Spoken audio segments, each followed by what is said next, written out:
Ուրեմն շարունակենք ընթերցել Սուրբ Գյուրեր Երուսաղեմացի հայրապետի կոչում ընծայության աշխատությունը, որը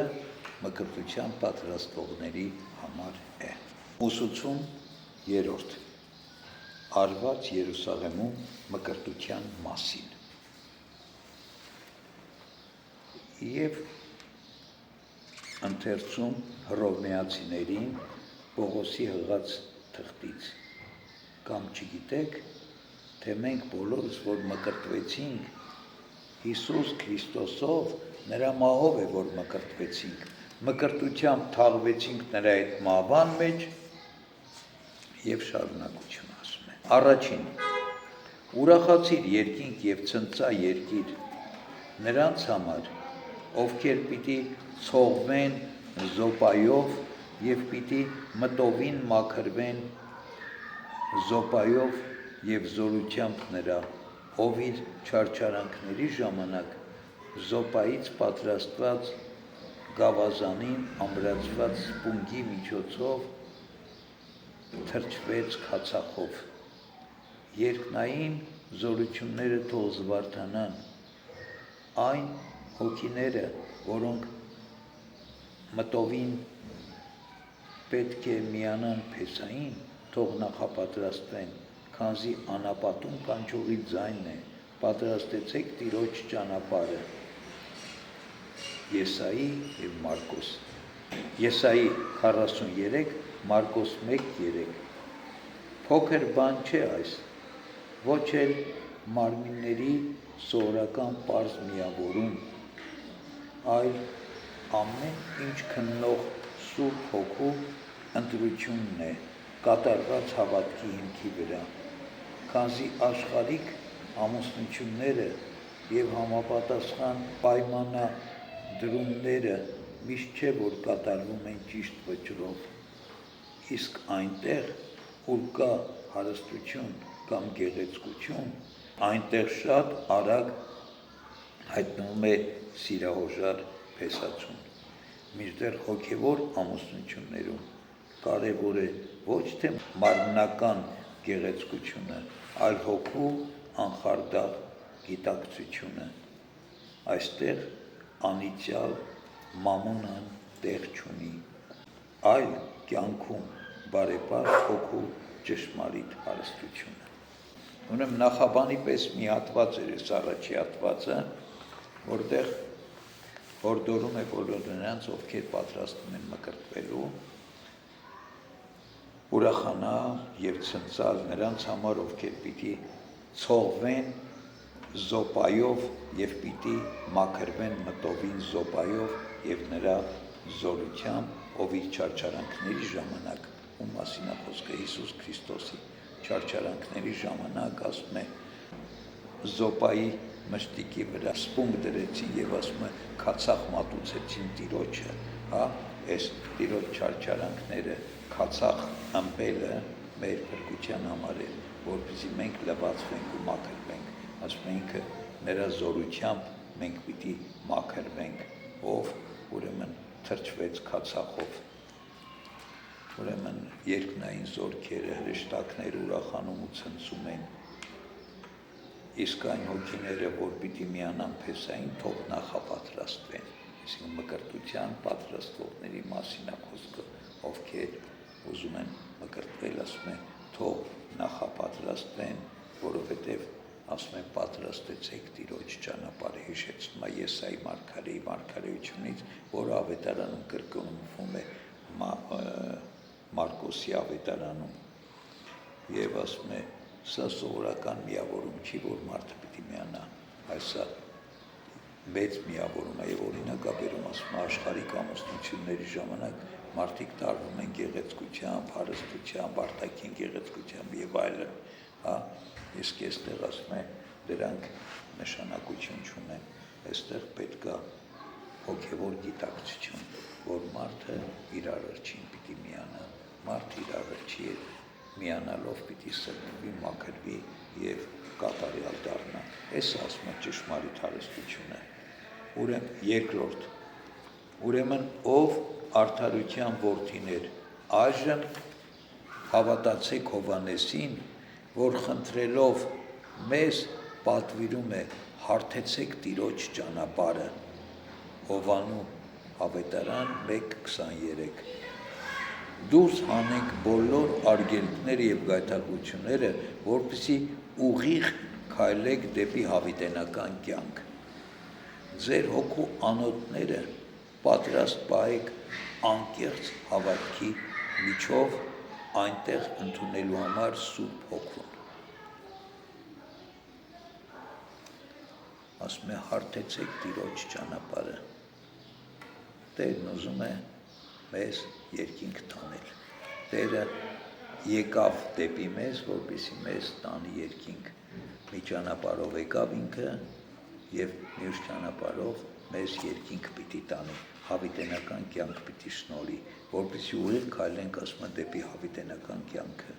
Ուրեմն դրա համար ասում անկեղծ հավատքով բոլոր արգելքները, գայթակղությունները հանենք դուրս, չգայթակղվենք, հեռացնենք մեզանից, ոչ մի բանով չտարվենք և կենտրոնանանք փրկության ճանապարհի վրա։ Ինչի համար, որտեղ ամեն ինչ մեզ խանգարում է դեպի Աստված գնալը, ամեն ինչ խանգարում է ավետարան կարդալուն, ամեն ինչ խանգարում է աղոթք կրելուն, ամեն ինչ խանգարում է եկեղեցի գնալուն, պատարագի մասնակցելուն։ Այսինքն, երբ որ մենք ուզում ենք դեպի Աստված գնալ,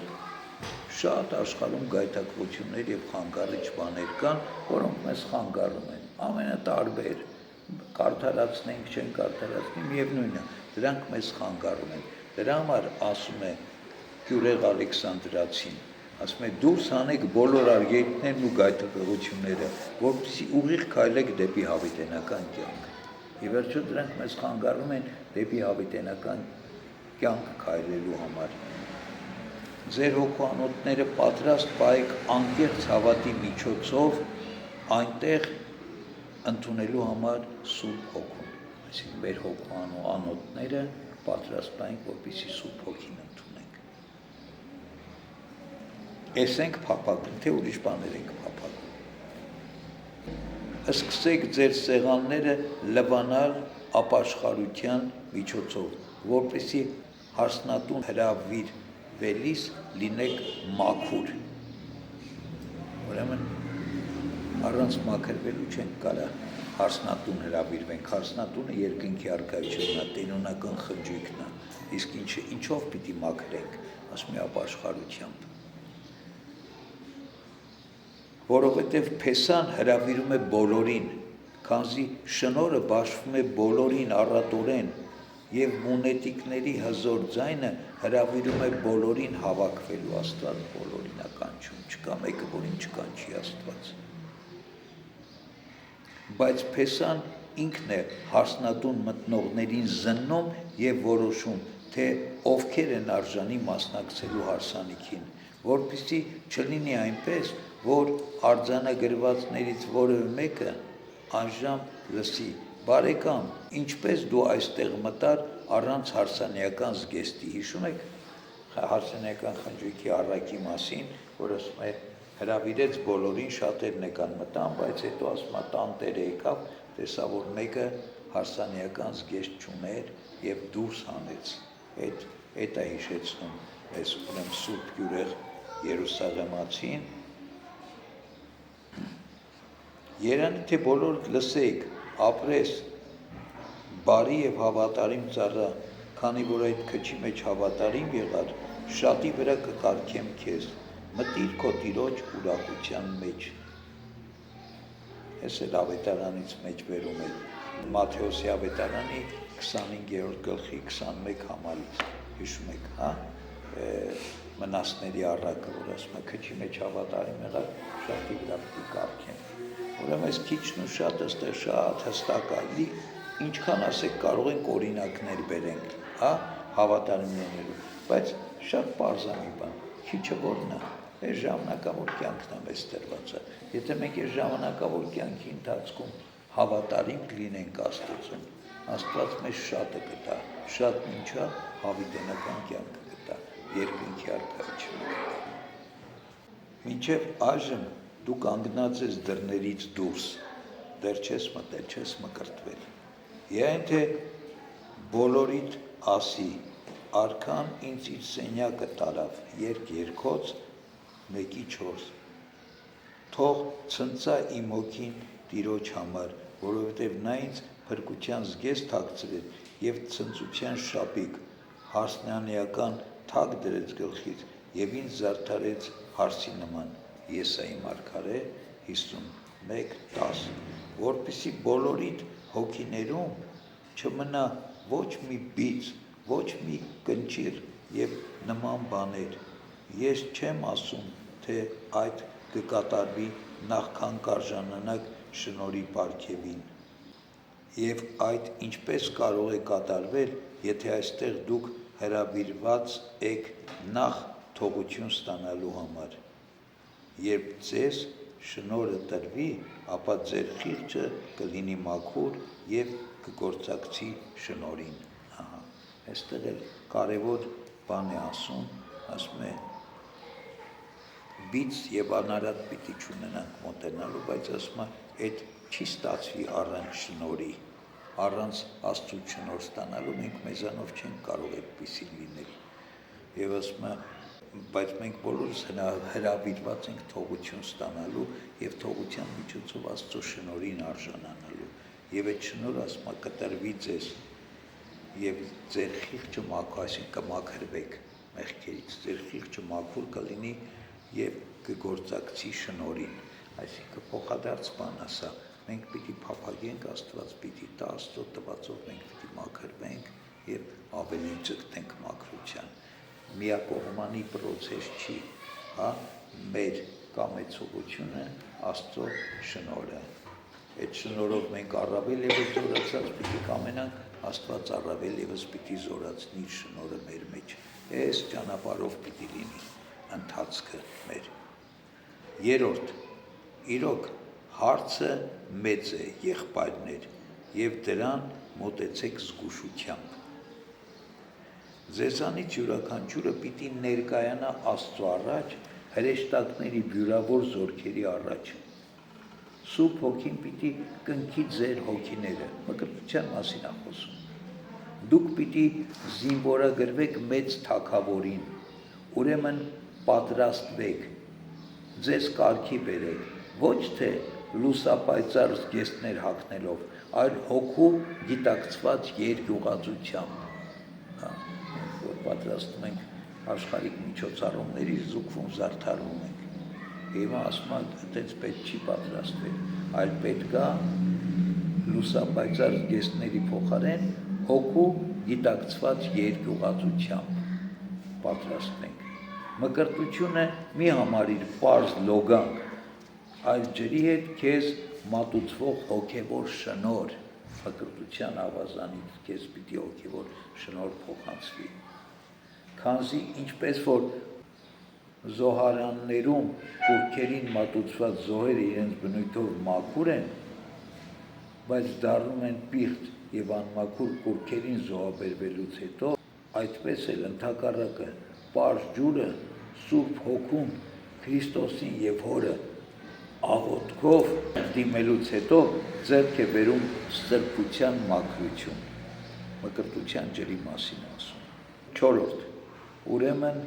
քանի որ մարդը երկակի է, այսինքն բաղկացած է մարմնից և հոգուց, պետք է այդ երկուսն էլ մաքրվեն, անմարմինը անմարմնով և մարմնավորը մարմնավորով, ջուրը մաքրում է մարմինը, իսկ Սուրբ Հոգին կնքում է հոգին, ուրեմն մկրտության ժամանակ, որպեսզի Սուրբ Հոգով ցողված սրտով և մաքուր ջրով լվացված մարմնով մոտենանք Աստծուն,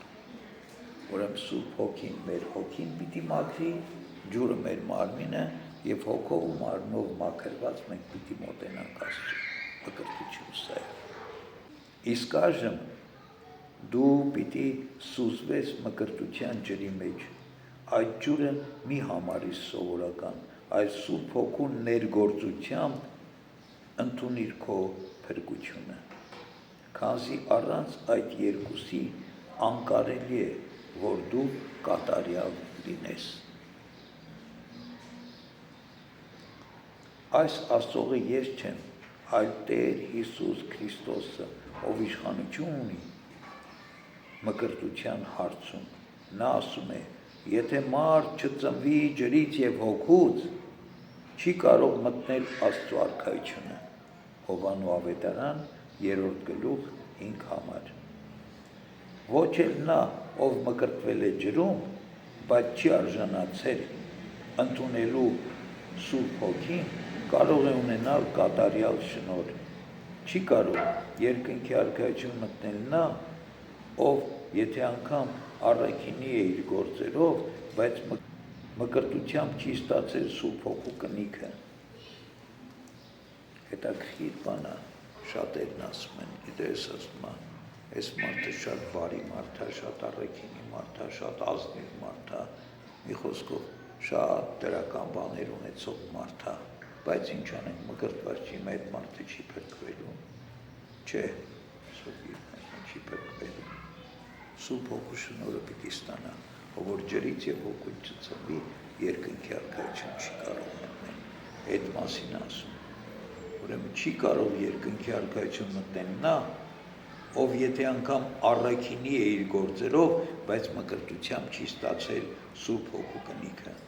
Խոսքը համարձակ է, բայց իմը չէ, այն ասել է Հիսուսը։ Դու հավատա իմ խոսքի ճշմարտությանը, Սուրբ գրքում ասվածի հիման վրա։ Կորնելիոսը արդար մարդ էր, արժանացել էր սուրբ հրեշտակներին տեսնելու, լուսավոր, կանգուն, սյան նման երկինք Աստծո առաջ բարձրացնելով իր ողորմություններն ու աղոթքները։ Ինչի մասին է, Կորնելիոս Հարապետը, որ հեթանոս էր, որ աղոթում էր, հրեշտակը Աստծո հայտնվեց և ասեց, Կորնելիոս, քո ողորմությունները և աղոթքները բարձրացան Աստծո առաջ, և փրկության ճանապարհը ցույց տվեց Կորնելիոսին։ Այսինքն Կորնելիոսը բարեպաշտ, աղոթող, ողորմած, բարեգործ, առաքինի մարդ էր, բայց դեռ փրկություն չուներ, փրկության ճանապարհով պիտի գնար, իսկ որն էր փրկության ճանապարհը, հրեշտակը ասեց, կգնաս, մարդ կուղարկես Հոպե քաղաք և այնտեղ Կաշեգործ Սիմոնի տնից կկանչես Պետրոս կոչվածին, որը կգա քեզ փրկության ճանապարհը ցույց կտա։ Եկավ Պետրոս առաքյալը և Սուրբ Հոգին շնորհեց հավատացյալներին, և նրանք խոսեցին տարբեր լեզուներով և մարգարեացան։ Եվ Սուրբ Հոգու շնորհի իջնելուց հետո ասում է Սուրբ Գիրքը. Պետրոսը պատվիրեց նրանց մկրտվել հանուն Հիսուս Քրիստոսի, գործ կառաքելոց 10:48, որպեսզի քանի որ Հոգին վերածնվել էր հավատքի միջոցով, մարմինը ևս ջրի միջոցով շնորհ ստանար։ 5. Եթե որևէ մեկը ուզում է իմանալ, թե ինչու շնորհը տրվում է ջրի միջոցով և ոչ թե տարրերից մեկ ուրիշի միջոցով, նա կարող է այդ իմանալ, եթե փնտրի Սուրբ գրքում։ Շատ կարևոր տարր է ջուրը և տեսանելի աշխարհի 4 տարրերից լավագույնը։ Գիտեք, ընդունված էր հին տարերում աստվածաբանության մեջ, որ քրիստոնեական, նաև հին նախաքրիստոնեական, որ աշխարհը բաղկացած է ինչից 4 տարրերից. ջրից, կրակից, ջրից, հրից, հողից և օդից։ Հողը, օդը, ջուրը, կրակը։ Հիմա այդ մասին է խոսում, ասում եմ, շատ կարևոր տարր է ջուրը և տեսանելի աշխարհի 4 տարրերից լավագույնը։ Երկինքը հրեշտակների բնակության վայրն է, բայց երկինքը առաջացել է ջրից։ Երկիրը մարդկանց վայրն է, բայց երկիրն առաջացել է ջրից։ Եվ աշխարհի 6-օրյա ստեղծումից առաջ Աստծո Հոգին շրջում էր ջրերի վրա, հիշում եք, Ծննդոց առաջի գլուխ 2-րդ համար։ Ուրեմն ոչ մի բան չկար, ինչ կար, մենակ ջուր կար, ասում է, Աստծո հոգին շրջում էր ջրերի վրա, եւ հետո Աստված ստեղծեց երկինքը, երկիրը, ծովը, ցամաքը, ուրեմն ասում ամեն ինչ առաջացել է որտեղից ջրից։ Աշխարհի սկիզբը ջուրն է եւ ավետարանների սկիզբը Հորդանանը, Հորդանան գետը, ջուրը։ Փարավոնից Իսրայելի ժողովրդի ազատագրումը շնորհվեց ծովի միջոցով, հիշում եք, չէ՞։ Իսրայելացիները անցան Կարմիր ծովով, հա, իսկ եգիպտացիները կործանվեցին ծովի մեջ, ազատագրվեցին ջրի մեջ։ Ծովի միջոցով եւ աշխարհում մեղքերի թողությունը շնորհվում է ջրում մկրտվելու եւ Աստծո խոսքի միջոցով։ Սուրբ գրքում ամեն անգամ, երբ Աստված մարդկանց հետ ուխտ է կապում, այնտեղ արկա է նաեւ ջուրը։ Ջրեղեղից հետո ուխտ կապեց նաեւ Նոյի հետ։ Աստծո ուխտը Իսրայելի ժողովրդի հետ եղավ Սինա լեռան վրա, բայց ջրով, կարմիր բրդով եւ զոպայով, ջրով ցողում էին։ Եղիան երկինք համբարձավ, բայց ոչ առանց ջրի օգնության, քանզի նա նախ անցավ Հորդանանը եւ ապա կառքը նրան տարավ երկինք, Եղիա մարգարեն։ Քահանապետը նախ լվանում է ձեռքերը, հետո զոհմատություն։ Ահարոնը նախ լողացավ ջրում, հետո դարձավ քահանայապետ, որովհետև ինչպես կարող էր թույլատրվել, որ նա աղոթեր եւ միջնորդեր ուրիշների համար, երբ ինքը ջրով չէր մաքրվել։ Վկայության խորանում դրված լվացարանն էլ դրված էր այնտեղ որպես խորհրդանիշ մկրտության։ Հին ուխտի խորանի լվացարանի մասին ասում, հա, հին ուխտում մկրտություն չկար դեռ, հա, բայց զոհեր մատուցելուց առաջ լվացում էին, լվանում էին ամեն ինչ, նորեն զոհմատություն, մկրտության խորհուրդ ուներ։ Իդեպ մկրտել բառը գրաբարում նշանակում է լվանալ։ 6. Հին կտակարանի վերջը եւ նոր կտակարանի սկիզբը մկրտությամբ է եղել, եւ գլխավորը եղել է Հովանես Մկրտիչը։ Կանացից ծնվածներից ոչ մեկը չի եղել նրանից մեծ, վերջ մարգարեներին, քանի որ ամբողջ օրենքը եւ մարգարեները մարգարեացան մինչեւ Հովանեսը, Մատթեոս 11:13, եւ ավետարանական դեպքերի սկիզբը, ուրեմն Հովանես Մկրտչի միջոցով վերջացավ հին կտակարանը, հին ուխտը եւ սկիզբ դրվեց նոր ուխտին։ Իսկ Հովանես Մկրտիչը եկավ ինչ էր ասում, ասում էր մկրտվեք։ Մկրտություն էր քարոզում եւ մկրտում էր, այսինքն մկրտությունը շատ կարևոր բան է։ Սուրբ Գիրքն ասում է, Հիսուս Քրիստոսի սկիզբը այսպես է։ Հովանեսը մկրտում էր անապատում, եւ եթե որպես մեծ ընդունում ես Եղիային, որ համբարձավ, բայց նա Հովանեսից ավելի մեծ չէ, որտեղ Քրիստոսի խոսքերն են կանացից ծնվածների մեջ,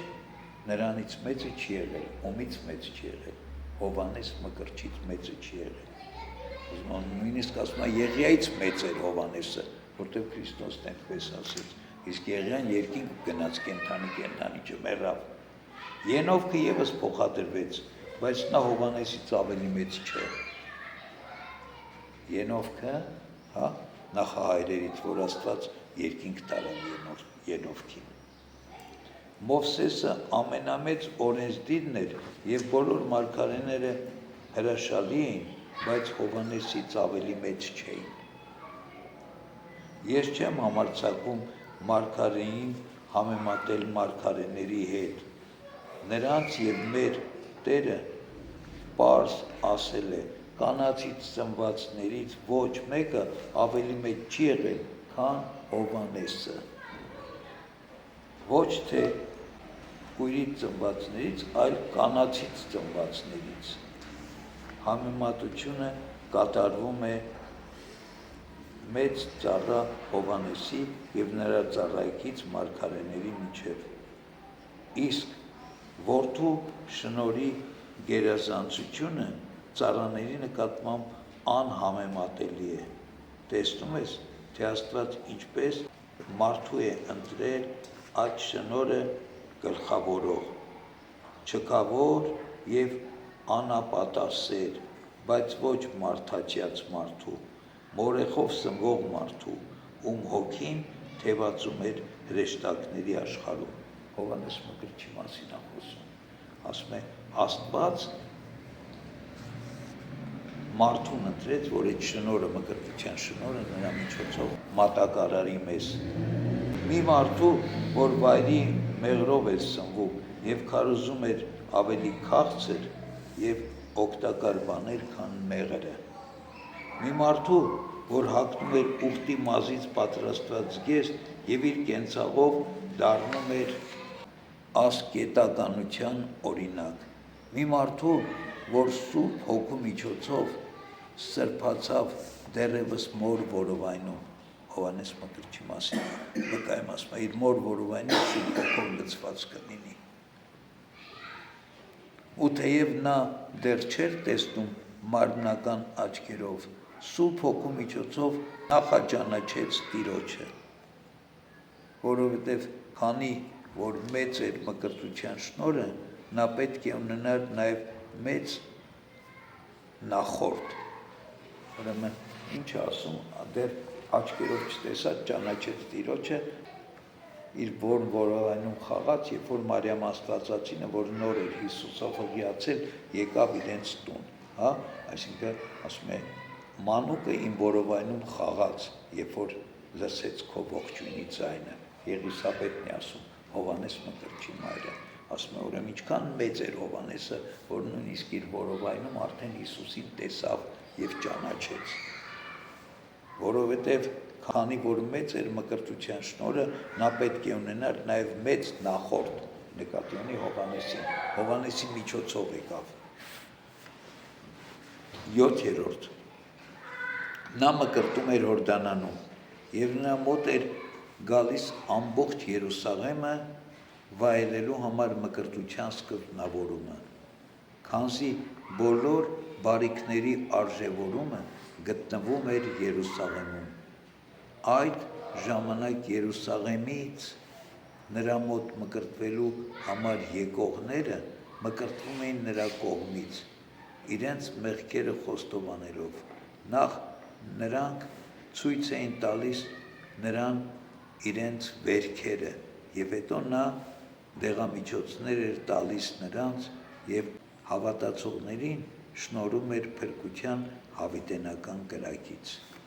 Եթե ուզում ես համոզվել, թե Հովհաննեսի մկրտելը կրակով սպառնալն էր, լսիր նրա խոսքը. «Իժերի ծնունդներ, ով ձեզ սովորեցրեց փախչել վերահաս բարկությունից»։ Մատթեոս 3:7։ Ուրեմն մի եղիր իշ, բայց եթե երբևէ եղել ես իշի ծնունդ, ապա հանիր քո վրայից քո մեղսալից կյանքի էությունը, քանզի օձը անցնելով ինչ-որ նեղ տեղով, այնտեղ թողնում է իր հին զգեստը, օձը որ կաշին փոխում է մի բանի միջով, ասում է դու էլ հանիր քո հին մեղավոր զգեստըդ, և ահա իր ծերացած կաշին այնտեղ թողնելով նա հայտնվում է նոր տեսքով, նմանապես դու ևս անցիր նեղ և ցավալի դռնից ներս, տանջիր քեզ ծոմապահությամբ, վանիր քեզանից որքան կարող ես քեզ հոգեկան մահ պատճառող ամեն ինչ։ Մերկացիր հին մարդուց, նրա արարքներից և ցանկություններից և ասա այն, ինչ երկերգոցում է։ Ես հանել եմ իմ պատմուճանը, ինչպես հագնեմ այն։ Երկերգոց 5 գլուխ 3 համար։ բայց գուցե ձեր մեջ կա մի կեղծավոր, քծնող, որը բարեպաշտություն է կեղծում, առանց սրտանց հավատալու, կեղծում է մոք Սիմոնի նման, ոչ թե շնորհն ընդունելու, այլ շնորհվածը չարաշահելու համար։ Սիմոն Մոգի մասին է խոսում, որի մասին խոսում էր Գործք առաքելոցը, որ ուզում էր Աստծո շնորհն ունենալ, որ հրաշքներ գործեր եւ դրամ ստանար։ Այսինքն Աստծո շնորհ ուզում էր օգտագործել իր նյութական շահի համար։ Հիմա եւ կեղծ էր մոտենում այդ շնորհին, ուզում էր շնորհ ստանալ, բայց ինչի համար, իր այդ շահի օգտագործելու համար։ Ասում է, կեղծում է մոք Սիմոնի նման, ոչ թե շնորհն ընդունելու, այլ շնորհվածը չարաշահելու համար։ Նա ևս թող լսի Հովհաննեսի խոսքը, կացին ահա ծառերի արմատին է դրված։ Ամեն ծառ, որ բարի պտուղ չի տա, կտրվում եւ կրակն է գցվում։ Մատթեոս 3:10 Խիստ է դատավորը, հրաժարվիր կեղծիքից։ Ասում այսինքն կեղծավորությամբ մի ներկայացիր Աստծո առաջ, հա, անկեղծ սրտով արի։ 8. Ուրեմն ինչ պետք է անել, որոնք են ապաշխարության պտուղները։ Ով որ երկու զգեստ ունի, թող մեկը տա նրան, ով չունի, եւ ով որ ուտելիք ունի, նույն ձևով թող անի։ Եվ այդ սովորեցնողը արժանահավատ է, քանզի առաջինը ինքն էր կիրառում իր ասածը, որովհետև իր խիղճը չէր խանգարում իր խոսքին։ Ուրեմն այս խոսքերը Հովհաննես Մկրտչի խոսքերն են, շնորհ, ով որ երկու զգեստ ունի, թող տա մեկին, ով որ ուրեմն ուտելիք ունի, թող կիսվի ուրիշի հետ։ Եվ այդ սովորեցնողը, այսինքն ով էր ասում այդ բանը, Հովհաննես Մկրտիչը, եւ այդ սովորեցնողը արժանահավատ է, քանզի առաջինը ինքն էր կիրառում իր ասածը, ինքը այդպես էր վարվում, որովհետև իր խիղճը չէր խանգարում իր խոսքին։ Ուզում ես վայելել Սուրբ Հոգու շնորհը,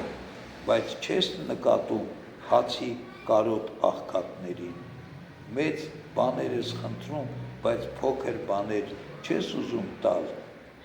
Եթե անգամ մաքսավոր ես եւ պոռնիկ ես, հավատա փրկության։ Մաքսավորներն ու պոռնիկները ձեզանից առաջ պիտի հասնեն Աստծո արքայությունը։ Մատթեոս 21:31 մեր Տիրոջ խոսքերն են։ Պողոսը ևս վկայում է, ոչ պոռնիկներ, ոչ կռապաշտներ, ոչ շնացողներ եւ այլ նմաններ Աստծո արքայությունը չպիտի ժառանգեն։ Եվ դուք գոնե ոմանք այդպիսին էիք, բայց լվացվեցիք, մաքրվեցիք, արդարացվեցիք։ Առաջին թուղթ Կորինթացիների 6-րդ գլուխ 9-11 համարները։ Եվ նա չի ասել այժմ եք, այլ այդպիսին էիք, ներվում են այն մեղքերը, որ կատարել ենք, եւ դեռ չենք ճանաչում Աստծուն, իսկ համառորեն մեղքի մեջ մնալը դատապարտվում է։